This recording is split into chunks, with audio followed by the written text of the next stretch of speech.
السلام عليكم يا جماعة لو سمحت. ما هو لو كانت الفنانة سماح أنور السنة اللي فاتت لما أهانت الشعب المصري كله من غير سبب ومن غير أي حاجة ومفيش داعي لكل اللي قالته، لو كانت اتعاقبت ما كانش دلوقتي خرجوا عننا التانيين اللي بيسموا نفسهم فنانين برضه.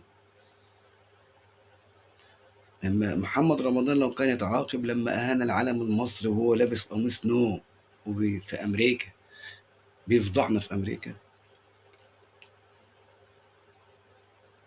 لو كانت الفنانة بدرية الطلبة دي اتعاقبت على الكلام اللي هي قالته والكلام البذيء، كان بيقول لك ايه واشرف زكي يقول لك ده احنا هنحولها للتحقيق. تحقيق؟ تحقيق يا ابو تحقيق؟ لازم تروح النيابه تحاسب على الكلام اللي قالته.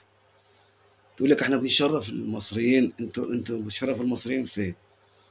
انتوا بتفضحونا في الحته، منين ما تروحوا حته تفضحونا، تفضحونا بالعري والقبلات والاحضان عشان الفلوس.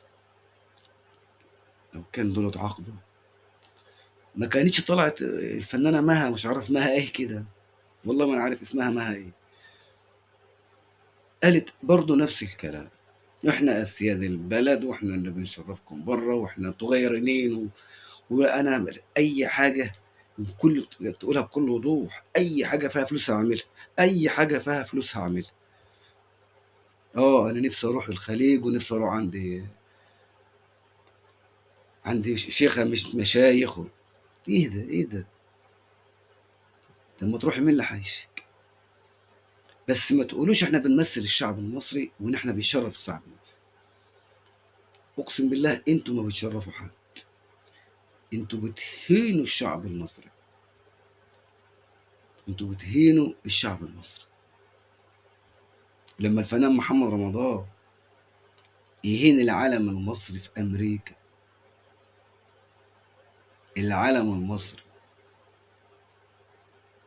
يهينه في امريكا وما يحصلوش اي حاجه وعادي حفله، يعمل حفله في الحته الفلانيه وحفله الحته الفلانيه، عري والخمر والسكر ولا حاجه، ولا حاجه، ولا حتى المنتنات، ولا كانه عمل اي حاجه. الفلوس خلتكم تبيعوا كل حاجه، الفلوس خلتكم تبيعوا كل حاجه.